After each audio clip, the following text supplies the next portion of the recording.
دیکھو اس میں نظر تو برحق ہے، لگنے کا امکان ہوتا ہے، لیکن ہر وہ چیز جس کا امکان ہو ضروری نہیں ہے کہ وہ لازمی ہو بھی جائے۔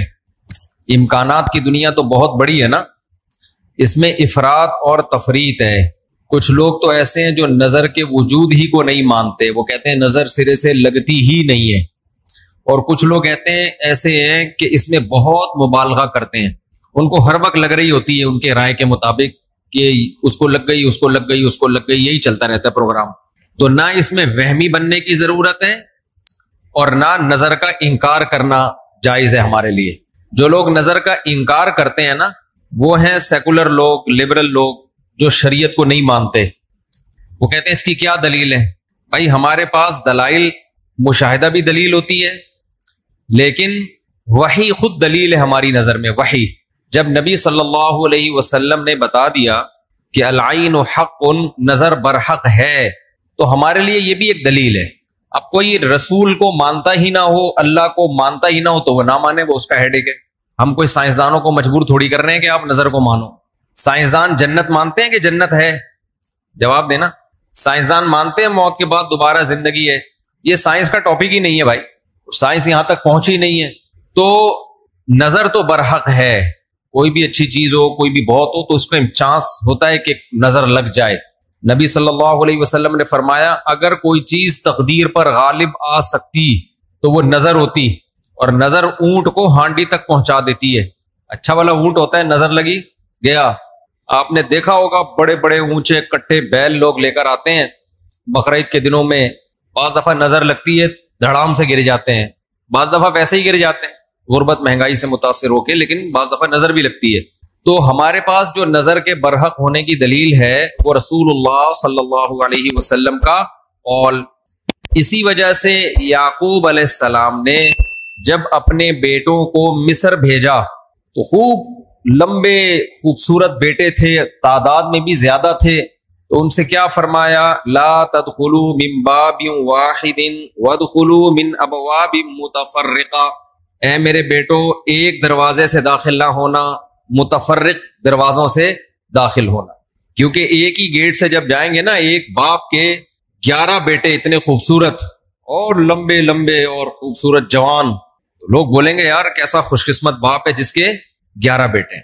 سمجھتے ہو کہ نہیں سمجھتے؟ آج کل تو فیملی پلاننگ نے نظر کا چانس ہی ختم کر دیا، 2 بچے ہوتے ہیں وہ بھی اچھے نہیں ہوتے۔ تو یہاں قرآن سے بھی ہمیں، حدیثوں سے بھی پتہ چلتا ہے کہ امکان ہے، لیکن ایک بات یاد رکھو، دنیا میں یہ بہت امپورٹنٹ بات ہے، کاش اس کو سمجھ جاؤ، یہ تجربوں کا نچوڑ ہے جو میں آپ کے سامنے پیش کر رہا ہوں۔ امکانات کی بیس پہ یقینی دعوے کرنا یہ تمام گمراہیوں کی بنیاد ہے۔ جادو کا بھی امکان ہوتا ہے، کسی پہ جادو ہو جائے، ہزاروں میں کسی ایک پہ، لیکن روحانی عامل کے پاس جب آپ جاؤ گے کہے گا آپ پہ بھی جادو، آپ پہ بھی جادو، آپ پہ بھی جادو، آپ پہ بھی جادو۔ جب آپ کرو گے نا کہ بھائی مجھ پہ جادو کیسے ہے، تو کہے گا کیا جادو برحق نہیں ہے؟ سمجھ میں آ رہی ہے بات؟ ڈاکٹر یہ بدماشی کبھی نہیں کرتا۔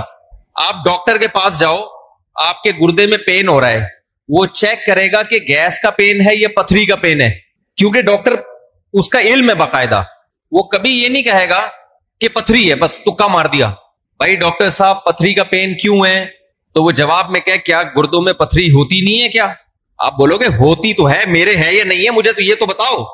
حالانکہ گردوں میں پتھری ہونے کا جتنا چانس ہے نا، جتنی پرسنٹیج 100 میں، جادو کی اس سے بھی کم ہے، ہزاروں میں کسی ایک پہ ہوتا ہے جادو۔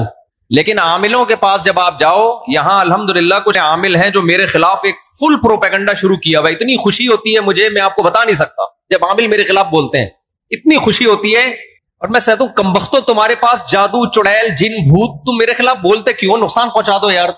تو اس سے ان کا کمزور ہونا اور ثابت ہو جاتا ہے کہ ان تلوں میں تیل نہیں ہے۔ خیر میں نظر کے موضوع کو مکمل کروں، کیونکہ روحانی عاملوں کی بات آتی ہے تو مجھے ان کے خلاف بولنے میں سا خون بڑھتا ہے، میرا ایک دم جوش میں آ جاتا ہوں، ایسا لگتا ہے کچھ نہیں بھی کھایا ہو پاور آ جاتی ہے باڈی میں۔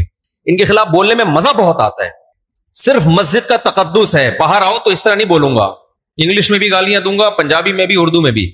یہاں بڑے بڑے عامل ہیں جو بڑے پنپ رہے ہیں، اور ہمارے بڑے بڑے مولانا جا کے نا ان کو پروموٹ کر رہے ہیں، بے شرموں کو، ان بے غیرتوں کو۔ خیر فی الحال اتنی گالی کافی ہے۔ تو اچھا میں کیا کہہ رہا تھا یار، عاملوں کے ٹاپک آتا ہے تو اتنی خوشی ہوتی ہے۔ جی نظر کی بات کر رہا تھا میں۔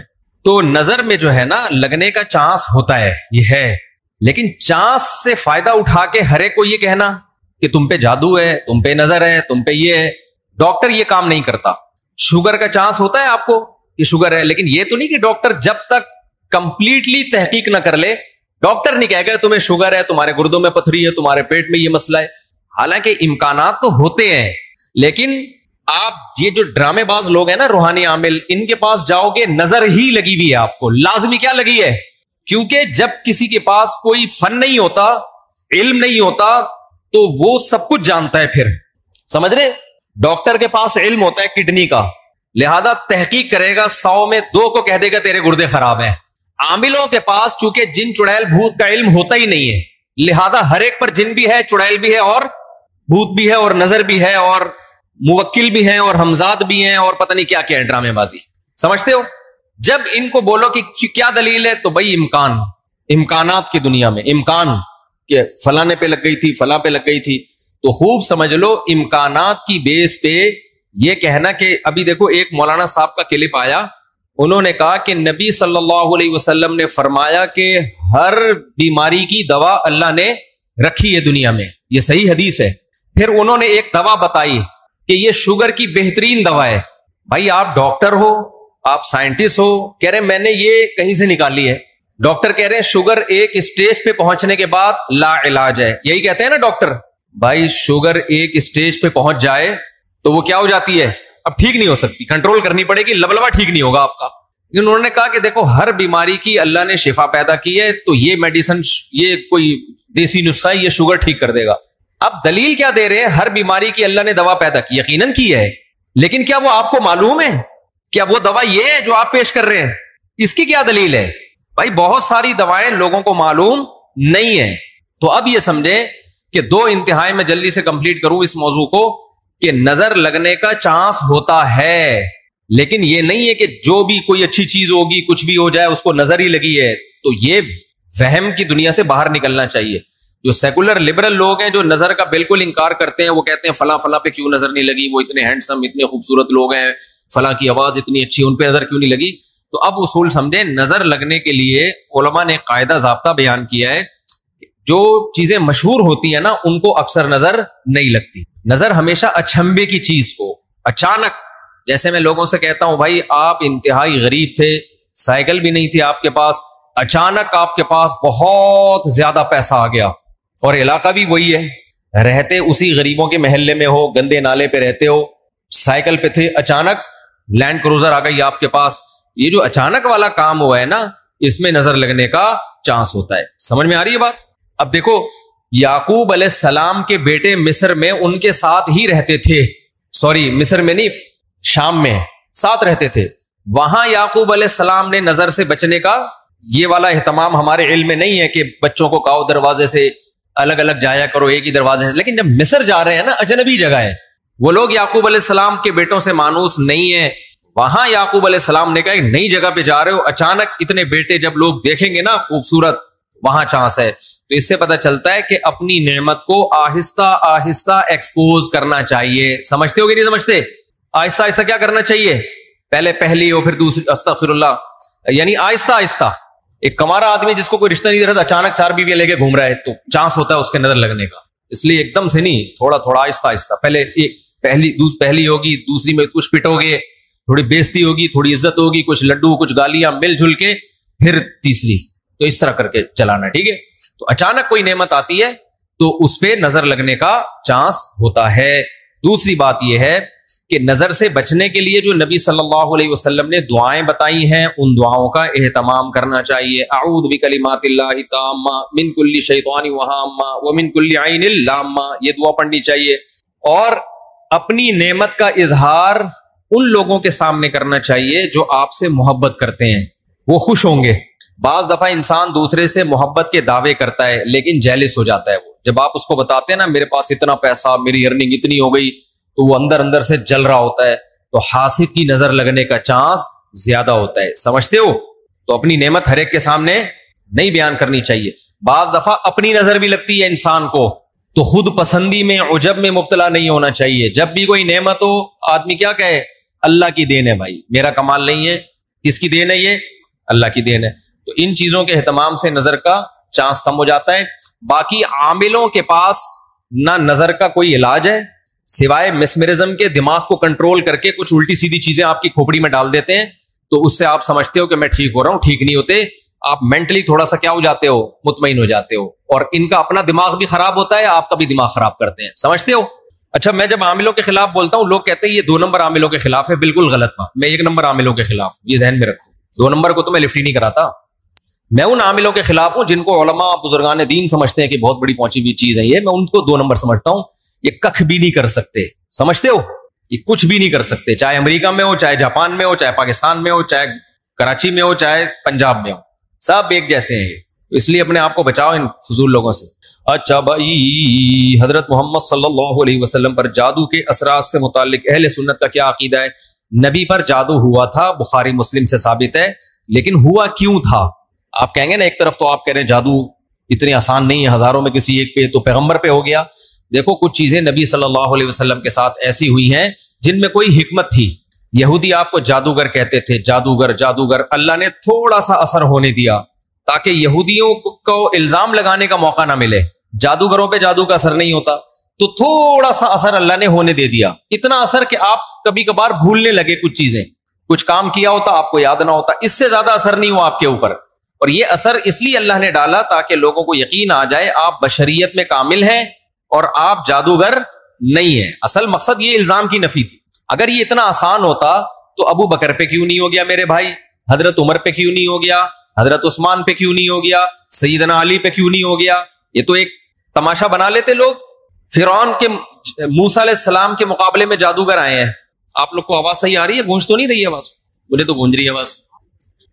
بھائی, موسیٰ علیہ السلام کے مقابلے میں جادوگر آئے. قرآن کہتا ہے یخیل الیہ من سحرہم انہا تسعی. جادوگروں نے دماغ کو ایسا کیپچر کیا ہے کہ دیکھنے میں ایسا لگا کہ یہ لاٹھیاں نہیں بلکہ سانپ ہیں. حقیقت میں وہ لاٹھیاں سانپ نہیں بنی تھی, دماغ میں کچھ انہوں نے ایسا کیا ہے نا کہ یخیل, خیال پیدا ہوا کہ یہ لاٹھیاں نہیں بلکہ کیا ہے, سانپ. دیکھو, انبیاء کے دماغ کو ایسے کیپچر نہیں کیا جا سکتا, لیکن اللہ نے یہاں ہونے دیا. موسیٰ علیہ السلام کو بھی ایسا لگا کہ یہ لاٹھیاں نہیں بلکہ کیا ہے, سانپ ہیں. اس میں حکمت تھی نا, تاکہ مقابلہ تو ہو. اب سوال پیدا ہوتا ہے, جب موسیٰ علیہ السلام مقابلہ جیت گئے, فرعون نے دھمکی دی جادوگروں کے کہ تمہارے ہاتھ پاؤں کاٹ کے میں قتل کر دوں گا, تو جادوگر وہی رسیاں دوبارہ فرعون کی طرف پھینک دیتے کہ تو قتل کر کے دکھا ہمیں. کیا خیال ہے بھائی؟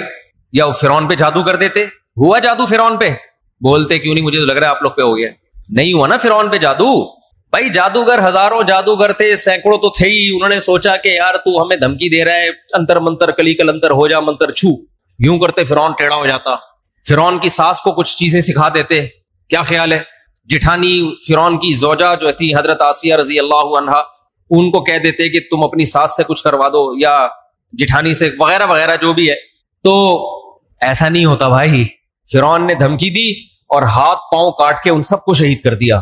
کچھ بھی نہیں ہو سکا. ایسا نہیں ہوتا. جادوگروں کو ایک ماحول چاہیے, اسی میں وہ سب کچھ کرتے ہیں. تو یہ ہم سے زیادہ کمزور ہوتے ہیں, ان سے ڈرنے کی بالکل ضرورت نہیں ہے. دنیا میں سب سے کم اگر ڈرو نا تو عاملوں سے اور جادوگروں سے سب سے کم ڈرا کرو. جیسے کہ پولیس والے ان سے بالکل بھی نہیں ڈرتے. اکثر آپ نے دیکھا ہوگا ریڈ پڑتی ہے نا پولیس والوں کی عاملوں کے پاس, تو پولیس والے جاتے ہیں, پولیس میں جو گٹکا کھانے والا ہے نا وہ اٹھا کے لے آتا ہے عامل کو, تھانے میں بند کر دیتا ہے. عامل اس کا کچھ بھی نہیں بگاڑ سکتا. سوچو, جو عامل ایک گٹکا کھانے والے پولیس والے کے سامنے کچھ نہیں کر سکتا, وہ اس عامل کی پوری ٹیم کو اٹھا کے لاک اپ کر دیتے ہیں یہ لوگ. وہ سنگدل محبوب تمہارے قدموں میں کہاں سے لا سکتا ہے؟ وہ سنگدل محبوب تمہارے قدموں میں کہاں سے لا سکتا؟ تو یہ دنیا کے سب سے کمزور, سب سے ضعیف قوم روحانی عامل ہوتے ہیں, لیکن دماغ کا کھیل ہے سارا. تو لوگ ان سے ڈر رہے ہوتے ہیں. نہیں ڈرو تو آپ طاقتور ہو, سمجھتے ہو. آج مجھے ایسا لگ رہا ہے گلوکوز کی 3 بوتلیں چڑھا لی میں نے.